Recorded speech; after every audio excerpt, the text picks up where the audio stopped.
go up. I had to reboot it. All right. I sat in the front row because I didn't want to sit in front of you, Sarah. I didn't want to do that decision. Thank you so much. I will begin. Dearly Father, we thank you for this day. I thank you for the students. And I just pray you bless this class. Lord, in your name I pray. Amen. So as you can see, I've been telling all my classes, if you have a very high percentage of that at the end, then there's a bonus to be had in the interest of people actually doing it. So there's that. All right, so this is, of course, Abstract Algebra II, right? And today we're talking about modules. And so that's essentially chapter 10 of Dummett and Foote. Now, Dummett and Foote is it's not the easiest. It's easy in a sense because it has everything. Like you read it, if you really understand everything in the section, it's like, I'm kind of done with that topic, right? But that's the blessing and the curse. It's like drinking from a fire hose. I mean, it is overwhelming. After you get done reading a section of this book, you'll be like, you're not used to this. You've not been accustomed to this. It's not like other books you've had. But it's a good book. I mean, it's a careful book. It's got a lot in it. So I think it's a good book for us. I will not ever say everything in the book in lecture you need to read, right? So I'm going to try to hit the high points. And so let's get started. So definition, what is a module? So here it is. Let R be a ring.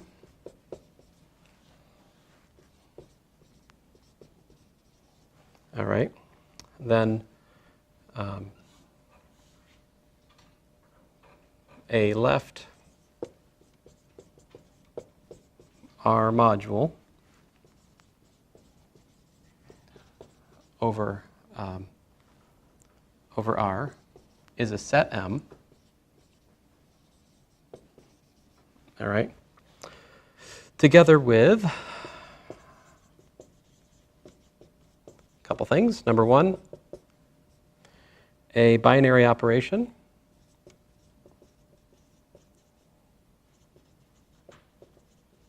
Plus, which of course is on M, so this is a mapping from M cross M to M again, all right? Which of course we'll call addition, all right? It's a set together with an addition, all right? More specifically, it's a binary operation with respect to which M forms an abelian group, all right? So this plus has strings attached. It's associative. There exists a zero. Every element has an additive inverse, right? The usual song and dance, and it's commutative. So like A plus B is equal to B plus A. All right. So first of all, it has a binary operation of addition, and then second of all, there's an action of R on M. All right. In other words, it's a map from our Cartesian product with M to M again. So in other words, this map takes in pairs of the ring and the set M and returns you back to M again. We think of the ring acting on the set M, all right, much like a group action, right? And this action satisfies, we're going to use juxtaposition. In other words, we have R comma M. It maps to RM, okay? We're just going to use juxtaposition to denote the ring, the module action. And here's the fine print. We have a sort of distributivity, R plus S times M. Well, you can guess what it is. And also kind of an associativity. RSM is equal to RSM. You got to look at the board.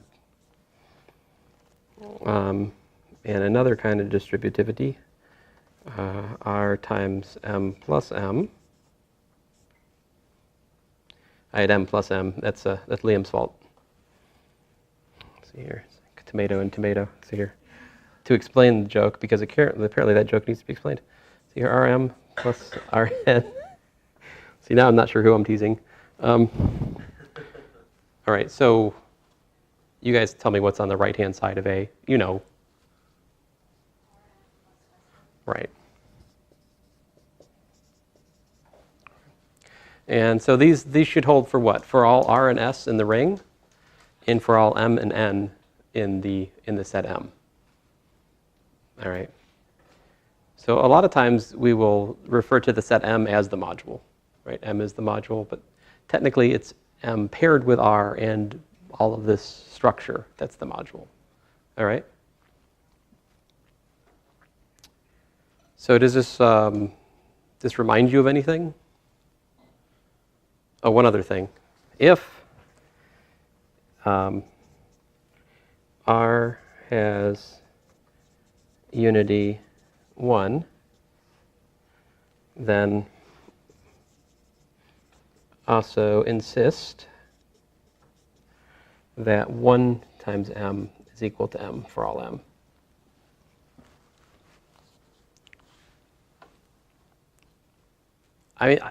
When I look at it, there's a couple different things it reminds me of. It kind of reminds me of the group action, right? Like with the group action, we had a group acts on the set. The identity of the group doesn't move the points in the set, right? And then there's that associativity kind of condition, which was, essentially that's what B is, right? That kind of associativity. But on the other hand, what else does this kind of remind you of?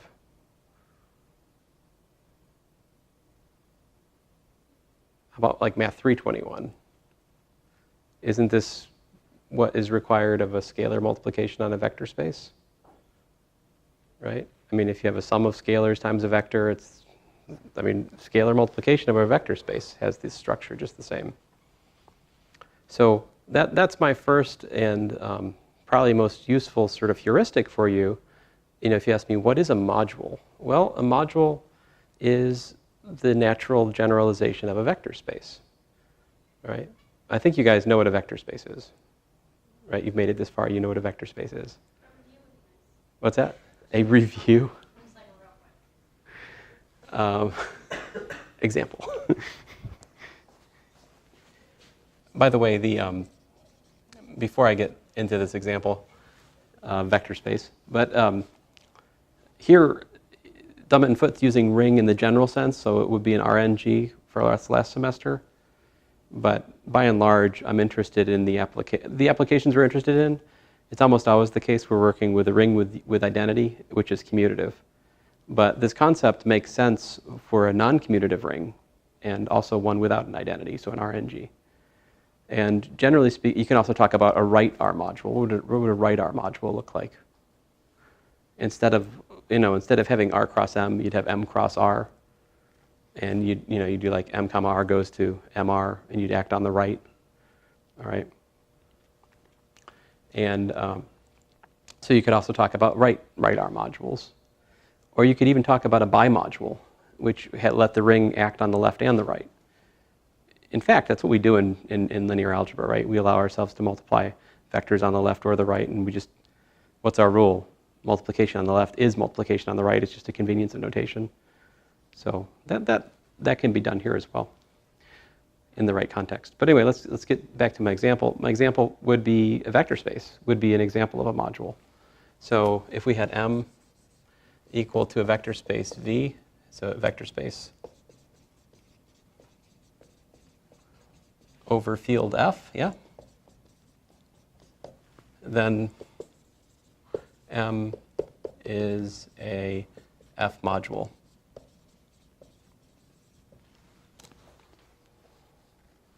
And of course, a field is just a special kind of ring, right? So, but what's the difference between a field and sort of a ring in the wild? What do rings have that fields don't?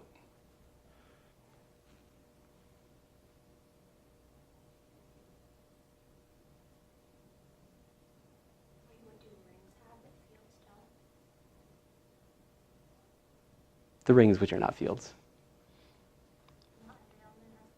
Not every element has an inverse, right? So well, for the integers, there are elements which don't have inverses, right? For Z mod n, we also have zero divisors if n isn't prime, right? So rings have lots of pesky things which we don't have in fields, and so when we study the generalization of vector spaces, we're replacing the scalars. So, vector spaces, the scalars are a field, which means we have division for non-zero things. But if we study modules, then we're working over a ring, which means zero divisors, and the non-existence of fractions can be annoying in places, all right? But still, much of the story remains the same. That's what we're going to see today is many of our favorite things from vector spaces are still here for modules, all right? But the first and most important example, perhaps, is just a vector space is a module over the field. There are other examples. If we have G, a abelian group, right? So you can define is a Z module.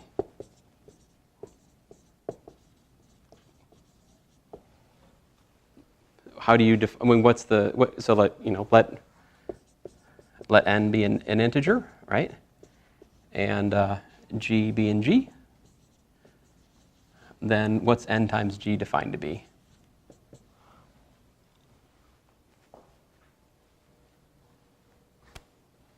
There's three cases, right? It's G plus G plus G plus G n full times if n is in the natural numbers. It's 0 if n is equal to 0. It's minus G plus plus plus minus G if n is in minus the natural numbers, right? This is how we define additive exponents for an abelian group last semester, right? Laws of exponents. And the laws of exponents are precisely the axioms that we need for an R module, right? Like if I have two integers and I, add them, and then I add the group element that many times successively, it's the same as if I just add the group element that many times and then add the next many times to it, right? I mean, these are laws of exponents for abelian groups then, and that's why so any abelian group can be looked at as a Z module, right? Which is in some sense like a vector space over the integers. Again, that's an abuse of language because vector space assumes what? Field, right? Field. So, can you guys suggest any other examples? Here's a really greedy example. Let M equal to R. Suppose we just look at R any ring. What if you just let the ring act on itself by the ring multiplication? Does that form an R module?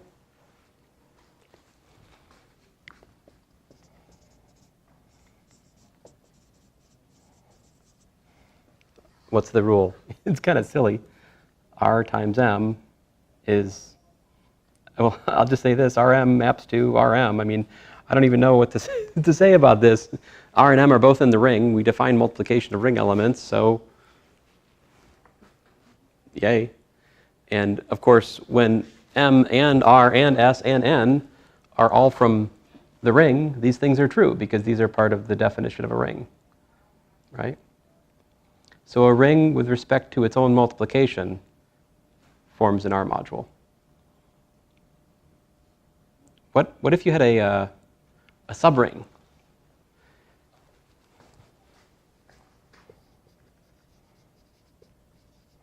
If you had S was a subring of R, then R can also be viewed as an S module.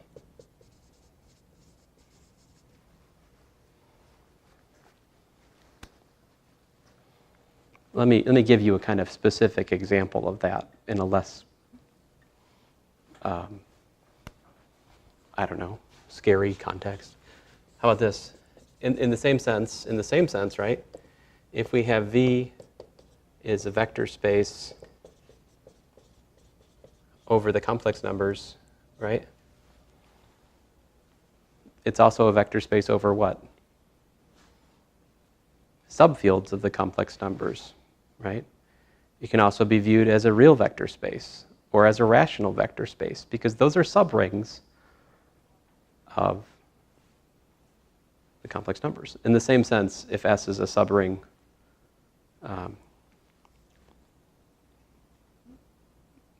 see, I'm trying to think of a more, let's see, another example. I think example Dummett and Foote gives is R, right? R is it's an R module, right? With respect to the multiplication of real numbers, R is a real module, is an R module. But you know what? You could look at subrings of the reals. For example, Q, right? The real numbers are also a Q module. The real numbers are also a Zn module, right? These are like the rational numbers and the integers. These are subrings of the reals. So in the same sense, you could also say that the real numbers form a Q module or a Z module, right? Yep. Why did you say that word? What's that? Why did you say that word? Oh, because if we just look at, like n times a real number and, just ordinary multiplication of an integer times a real number, and then say, does that satisfy the axioms of the module action? It does, right? But I'm just saying that that's a specific instance of my previous example, which is that if R is an R module, right? So it's also a module with respect to any subring of R. And so subrings of R include rational numbers, integers, right? It's also got fancier things, right? Like you could look at it as a Q, a join the square root of 2 module. All those fancy halfway points in between the real numbers and the rational numbers. Those are all, looking at those too. I mean, there's endless flavor choices here. So in this case, the real numbers, starting off with this last example, the real numbers is the set M, and then those Right. other individual sets Precisely. are rings that are either equal to or These are, smaller than. yeah, these are different choices of R. So a given set allows different rings to act on it. It's also possible for a given set to have the same ring act in different ways. All right? The same ring could act in different ways.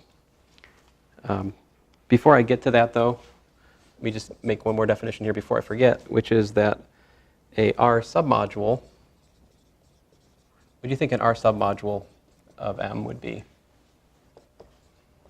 A subset.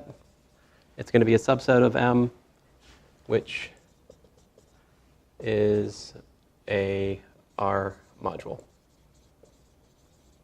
right? With respect to the action of R. I mean, so in other words, we need that for R comma n in R cross n, that implies that Rn is where?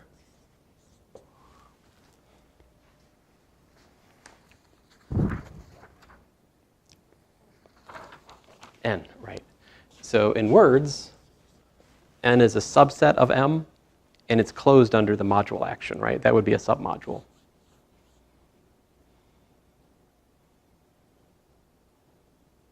This is in complete correspondence with our previous definition of subspace for vector space, right? If you have a subspace of a vector space, it is closed under the...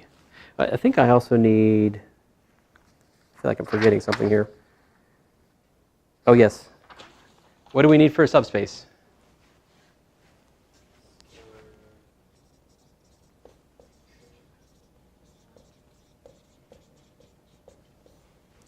So we do need that n is a subgroup with respect to the abelian addition, all right? So every module is an abelian group with an extra structure, all right? Which means that when we think about theorems for modules, we can steal from what we know about abelian group theory, all right? So yeah, to be a submodule, we need a subgroup, which is also closed under the module action. Just like for a subspace, we need to be closed under what? Vector addition and scalar multiplication. It's just now the scalar multiplication is coming from a ring.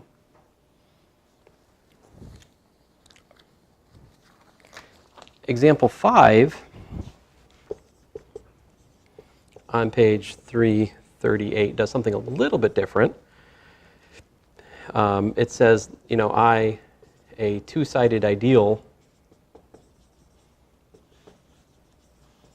of R, all right?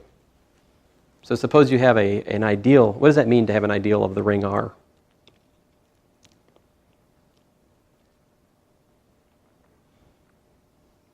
It's a set of elements that, when combined with any of the elements in R, would be an I. Right, so like we could write it Ri has to be a subset of I, and IR has to be a subset of I, right? So we have left and right uber closure, right? And then, yeah.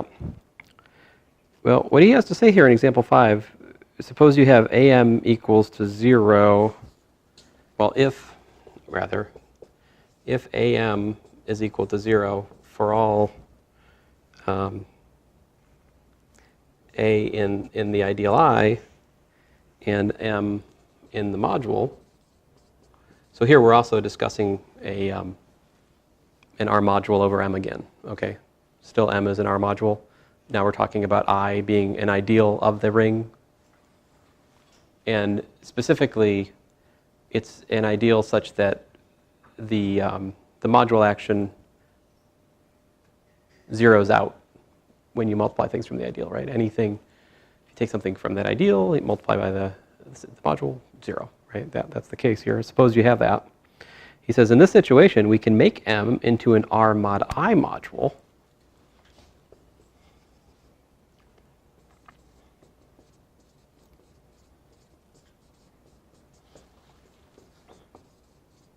All right.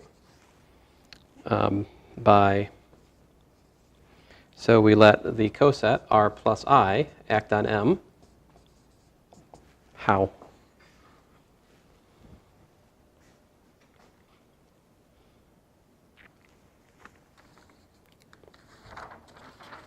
What's that? Well, but remember, R plus I module should have a module action which does what? It goes from R mod I, which is the ring, the new ring here, comma M, well, cross M, right? Back to,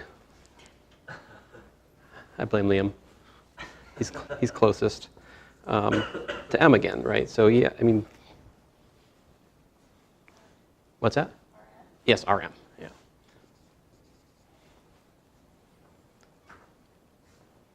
Now, why do we need that the ideal annihilates M under the action? What would happen if the ideal didn't annihilate M? And it would be an R mod I instead of M. Well, then this definition, if I had, R prime plus I equal to R prime M, right? And, R plus I equals to R prime plus I, which it could be. I'm trying to see how this is. How to say this? This condition is necessary for that to be single valued. I don't think I've proved it yet.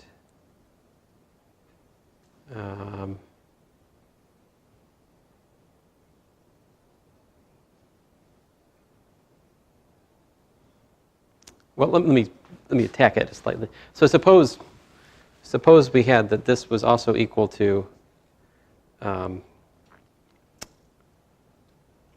suppose that was equal to R prime M, where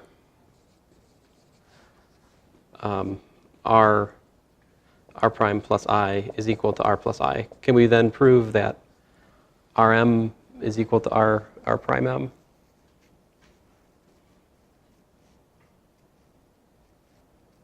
I don't know if I've started this the right way. What I'm trying to argue is that it's that annihilation by the ideal which makes this single valued. Yeah. Well, right, because you'd be multiplying. It would be this. It would be a set, right? If it didn't annihilate it, then R plus I times M would result in a set, or would result in. There could be more than one. Right. So if say there were two in I that didn't annihilate it, then you would have that r plus I times m is equal to multiple. Something, yeah, something like that. I guess what I'm trying to ask is, why is it that, why do these have to be equal given that condition? Maybe I should have put a question mark there to make, can we prove that they're equal? Given, assuming this, assume that. I mean, that's what we need, right? If two different things in the factor ring are equal, they should produce the same module action. If it's going to be a function, right? It should be single valued. So are we assuming that I annihilates? Yeah, let's try it. I think we need to assume, let's see why we need to assume that. So if this is equal, what's that mean? That means that r prime minus r is in I, right? Which then means what? M, well then, good grief, then r prime minus r times m is equal to 0 because we're assuming that I annihilates m, right? Which then says what?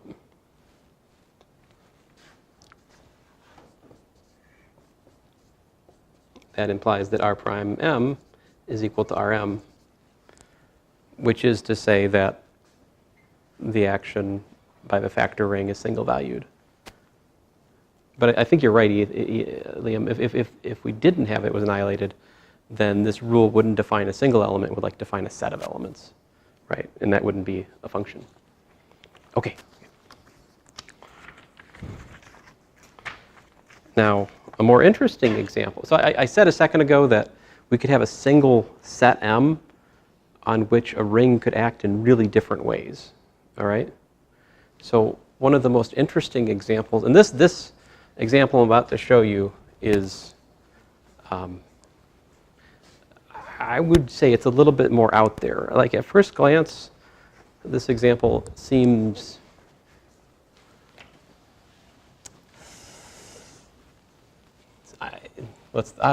we'll find the right word for it in a second here. But so suppose F is a field, all right?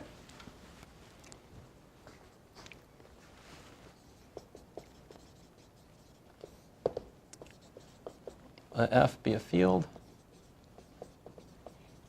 then Fx is what? This is polynomials with coefficients in F, right? Right, we've talked about this last semester.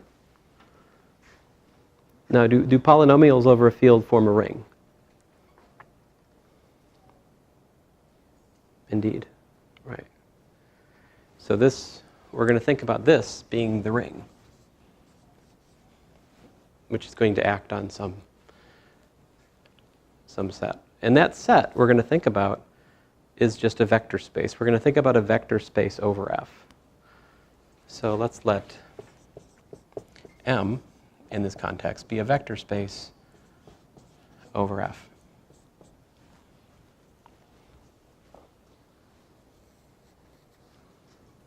All right? So how are we going to let polynomials in X act on the vector space V? Well, the answer is many, many different ways. But they're all going to be based on something. So we're going to make a choice, all right? We're going to pick a linear transformation from V to V, all right? So let T be a linear transformation from V to V, all right?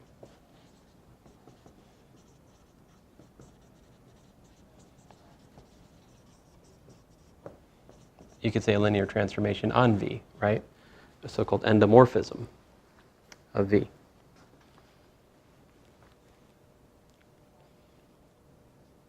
So what I'm going to show you is that with that T in hand, we can define an R module action on V. which is intimately connected to t. All right? And here's how you do it. So we let p of x be in our ring, which is f of x, all right? And let's say v be an element of the vector space v. Then here's our definition. P of x times v is equal to what? How can we let p of x act on v? What's the rule?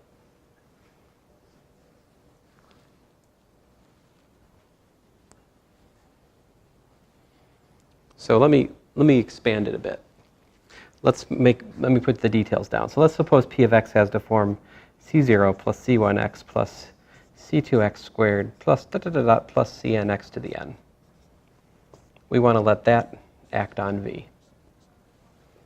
How are we going to do it?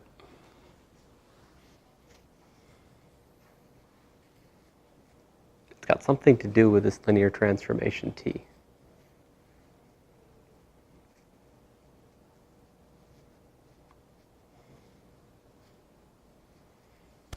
How about this? We do c0 times v plus c1 times t of v plus c2 times t of v plus plus cn, the nth power of t acting on v, where the nth power of t is defined as we usually define multiplication of operators by successive composition, right? Like t squared is t of t. T to the n is t of t of t of t of t of t of t of t of t n-fold times, right? Does that formula make sense? I mean, what you're looking at on the right-hand side, is that actually in the vector space again? It is, right? Because t is a linear transformation from v to v. It's like t of v is again a vector. T of v is again a vector. And so forth. This is a sum of vectors with constants in the field, and because it's a vector space, that's again in v. So at least the formula has a chance of making sense, right? Now, there's a shorthand, like maybe we talked about this a little bit. I don't remember if we've talked about this before, but you know, we could express this more briefly just by p of t acting on v, right? So you just take the polynomial and you replace x with v.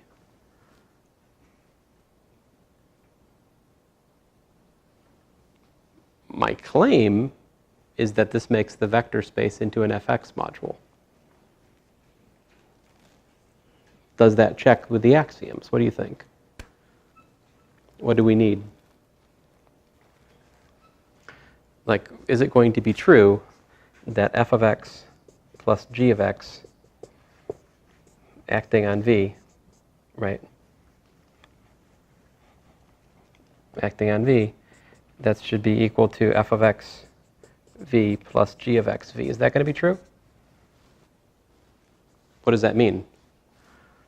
This directly means f of t plus g of t, right?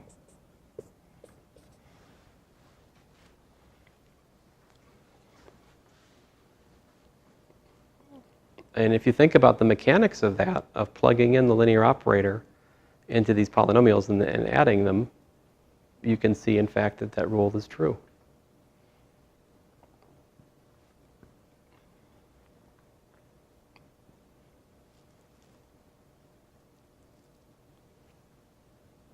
I could spend the next 20 minutes proving it, but I don't think it would add much. But you can check that indeed that rule is true. I mean, do you understand the difference?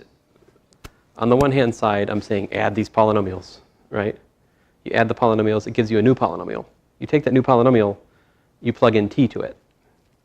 Then you let that act on v, right? Then you take those and you separate them into two pieces, one corresponding to f of x acting on v, the other corresponding to g of x acting on v. But because addition of the images of the linear transformation and addition of the coefficients, they don't interfere with each other, you can do these things in opposite order and get back to this identity. I mean, that's it. Now, the other ones are a little bit more surprising, like f of x times g of x acting on v. What is that? Is that true? If I have f of x, g of x, v, this would be what? This would be f of x, g of t, v, right? Which would then be what? F of t acting on g of t, v, right? But the thing is, you could just as well, I mean, I don't know. Again, you can check that these axioms hold for this. I don't.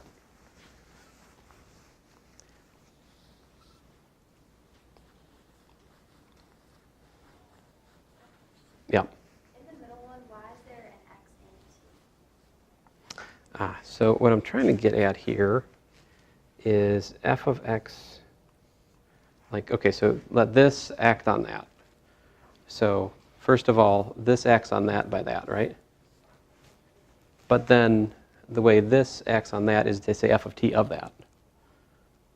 All right? But then the identity is if I have a composition of polynomials of the operator, it's the same as if I just compose the polynomials like this and then act on v, which then is exactly f of x, g of x acting on v. So that would be axiom B. I mean, there's a lot of details I'm leaving out here, right? I mean, you got to show that if you compose two polynomials of linear transformations, right, that you'll get the same outcome as if you first multiplied the two polynomials with the ordinary polynomial multiplication and then compose. Let me show you that for a specific example rather than trying to do it for two arbitrary order polynomials. They'll be more successful. Like if we do, say, f of x equals to x squared plus 1 and g of x, say, equals to x minus 2. This should suffice for us to see what I'm talking about. So if we multiply these two, what's f of x times g of x?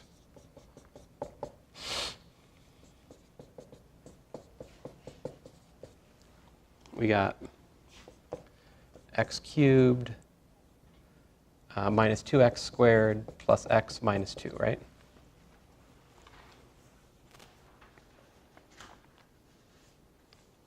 So if you look at f of x, g of x, v, right? What is that? That is t cubed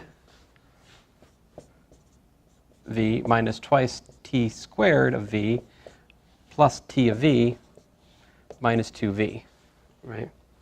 And let me put some parentheses in to emphasize what I'm doing. I'm taking this whole polynomial, right, which is here, and I'm looking at the module action.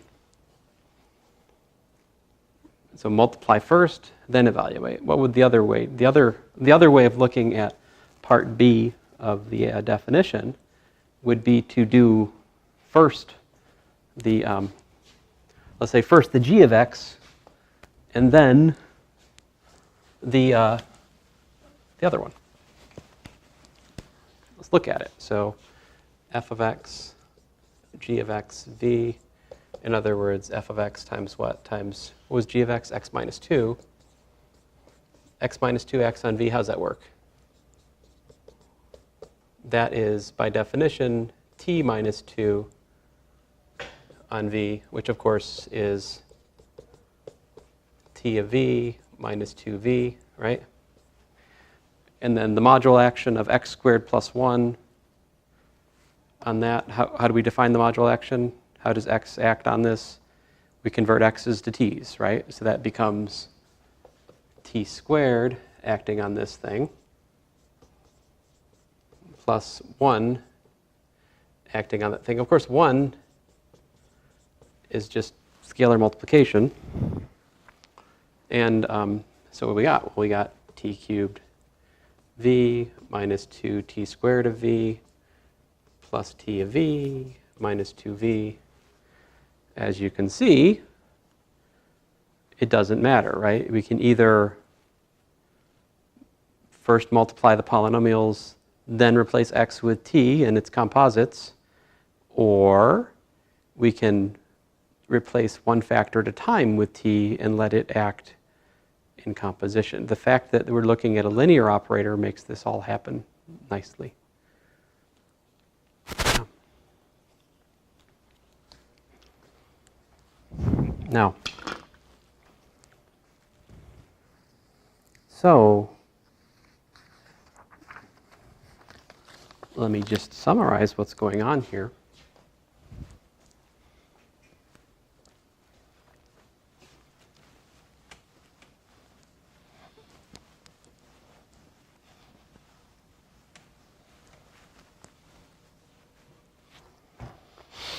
So we have the following kind of interplay.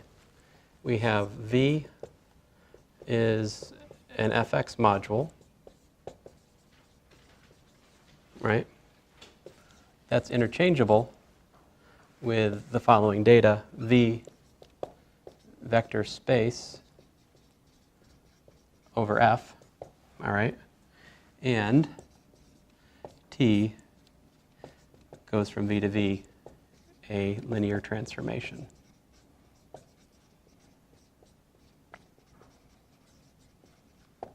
There's a one-to-one correspondence between fx modules over a vector space and linear transformations.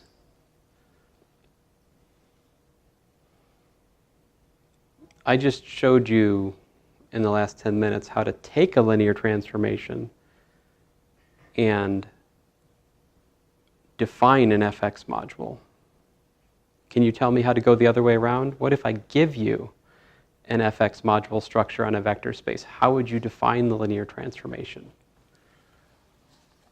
I'll get you started. T, not given this time, you're given,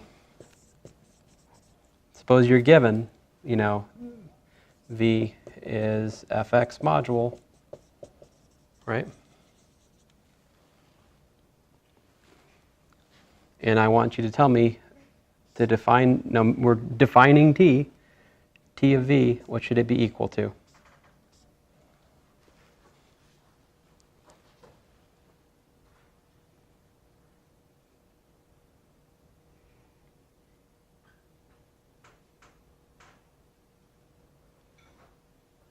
Mm-hmm. Are you looking for a specific? I'm looking for a formula. You know how to do f of x. F of x v is in V for all f of x in, you know, the polynomials, right? Suppose that's given.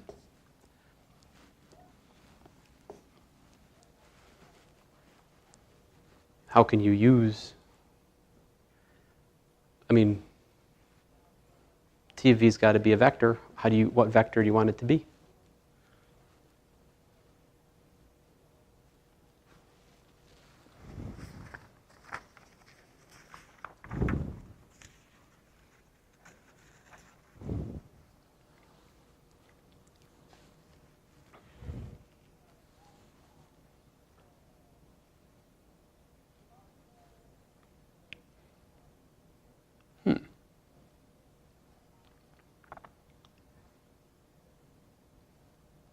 Are we allowed to ignore certain parts of? I mean, first of all, there's not like one right answer to this, is there? Or is there? I think if we want this to be a direct correspondence, there's one answer. I mean, I've already described this arrow. I'm really wanting you to give me the other arrow right here. I would agree with you, there's probably more than one way to define a linear transformation given the module, because if you can define one linear transformation, then there's a billion other ones you could construct by multiplication by a constant or composition with itself, yada, yada, yada. But there's a kind of a right answer for that red arrow.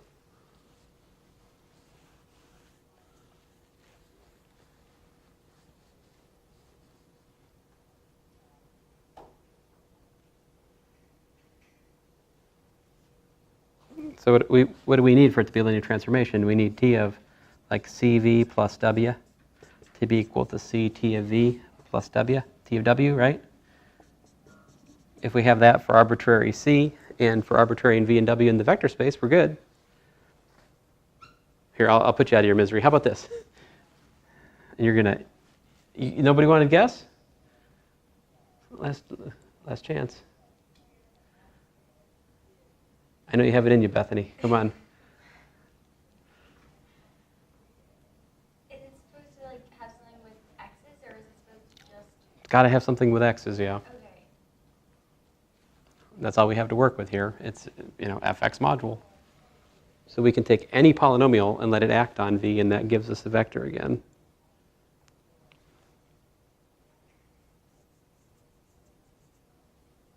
All right, I'll do enough.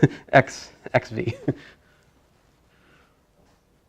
Because x times v is what?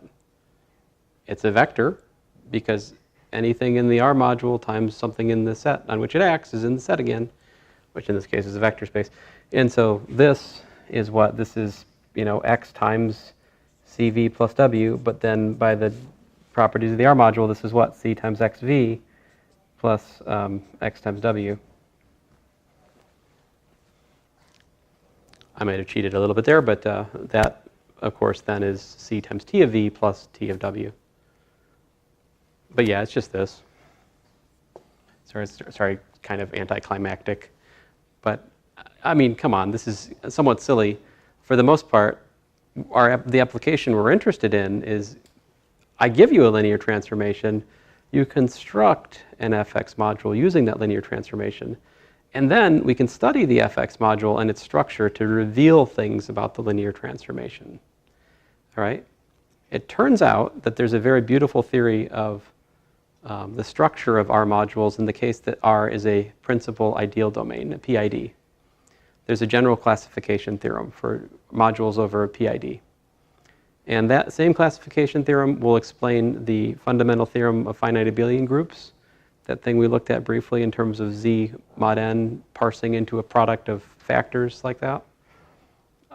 And at the same time, the same theorem about modules over a PID will also give us the existence of the Jordan form for a linear transformation.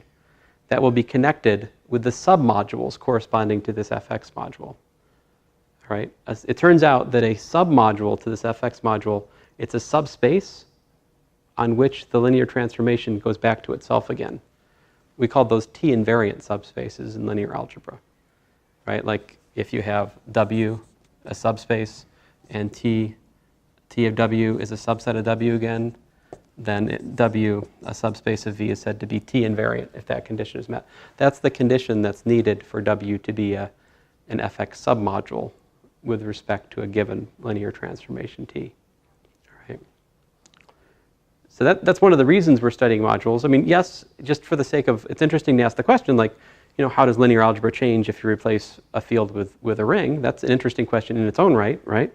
But the further question, the existence of this wonderful theorem, which I think is in chapter 12 of Dummett and Foote, which simultaneously gives you the fundamental theorem of finite abelian groups and the Jordan form for a linear transformation. This is really neat, and why modules are a standard part of pretty much any graduate algebra sequence. So this Dummett and Foote is very often a first-year graduate algebra book. There's a pretty non-trivial chance wherever you go for graduate school, if you do, that you'll see this book again. It's happened to many of the students who've left me. About half of them have seen this book again in a class. But it's a dividing line between undergraduate and graduate, right? Like if you exhaust the book, it's a graduate course. If you just dabble in it, it's an undergraduate course. We are dabbling. I will not prove everything in here. I can't. We don't have time. Unless you guys want to meet like 5 days a week. You will not. That's a fun answer. Now, what I wanted to get to today, of course I didn't. What's remaining in section 10.1 is the definition of a R algebra, or the submodule criterion, which is the subspace test for modules. No surprise there. And then he defines R algebra, or as I like to say, R algebra. at the end. I prefer part 3 of the examples on page 343. He says, by the way, some people take that as the definition. I'm one of those people. For me, in our algebra is part 3 of the examples. And then the next section is on quotient modules and module homomorphisms. And so we'll pick up there next time. I'll try not to linger too long there. The punchline of that section, which is really neat, is the isomorphism theorems. So like on page 349, we get first, second, third, and the lattice isomorphism theorem. Finally, completing the story of isomorphism theorems, which I have, sadly not completed for you already. In past years of abstract, they had the lattice isomorphism theorem in the in 421. I slacked off this year. Sad. That's what I thought too. You didn't Yeah. put enough into the course. Well, that's why they gave it to Dr. Sprano next year. So, yeah, you can hit it.